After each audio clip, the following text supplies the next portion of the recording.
मित्रांनो, आपण एक गोष्ट समजून घ्या की ही स्थानिक स्वराज्य संस्थेची निवडणूक आहे। याच्यामध्ये शिक्षण, आरोग्य, रस्ते, नाल्या, पाणी, शेतकऱ्यांचे प्रश्न हे सगळे सोडवायचे निवडणूक आहे।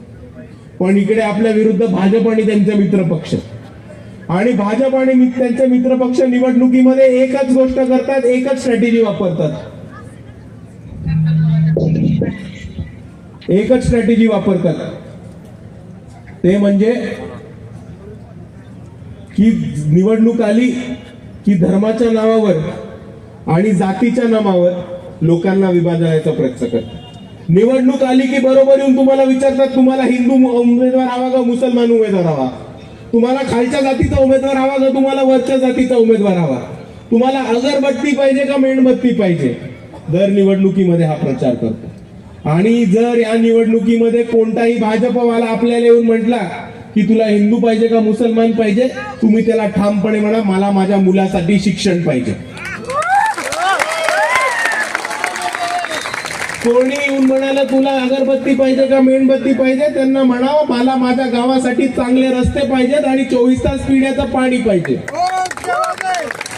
आणि कोणी येऊन जातीवाद करायला लागलं किंवा म्हटलं खालच्या जातीचा उमेदवार पाहिजे किंवा मोठ्या जातीचा उमेदवार पाहिजे, त्यांना म्हणाव आमच्याला आमच्या MIDCच्या परिसरामध्ये एक चांगलं हॉस्पिटल आणि आरोग्य केंद्र पाहिजे।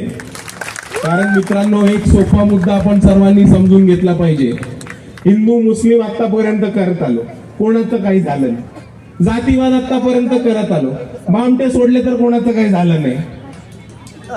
आता मला एक सांगा, जातीपातीचे भांडणं करत राहिलो किंवा हिंदू मुस्लिम करत राहिलो तर पाणी येणार का, शिक्षण मिळणार आहे का, रोजगार मिळणार आहे का, आरोग्य सेवा मिळणार आहे का, नाही।